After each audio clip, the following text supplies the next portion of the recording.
আজ দুপুরের খাবারে প্রথমে ছিল তিতা করলা আর আলু ভাজি, সাথে ছিল কলমি শাক ভাজি। আমি সেমিস্টার ব্রেকে বাড়িতে এসেছি, তো এখন আমি যা খাবার শেয়ার করছি সব আমার বাসার খাবার, হোস্টেলের খাবার না।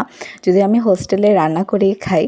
তারপর কলমি শাক দিয়ে খাওয়ার পরে ছিল রূপচাঁদা সহ ছোট ছোট মাছ ভাজি। মা এই মাছ ভাজিটা শুধু পেঁয়াজ আর কাঁচামরিচ দিয়ে ভেজেছে, সাথে কিছু চিংড়ি মাছও ছিল, অনেক মজা ছিল খেতে।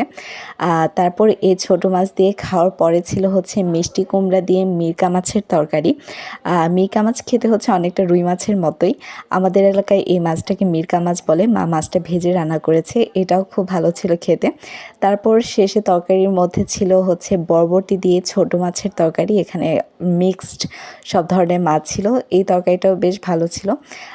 তারপর একদম শেষে ছিল আমাদের বাসার গাছের কাঁঠাল। রাজশাহীতে আসলে আমি কাঁঠাল কিনে খেতে পারি না, বা কেউ আমাকে দেয়ও নি তাদের বাড়ির কাঁঠাল। তো বাসায় আসলে আসলে এই ধরনের গাছের কাঁঠাল বা আম খাওয়ার সুযোগ হয়। তারপর সন্ধ্যার দিকে মা এখানে পিঠা ভাজছিল। এটা সুজি আর কলা দিয়ে এই পিঠাটা তৈরি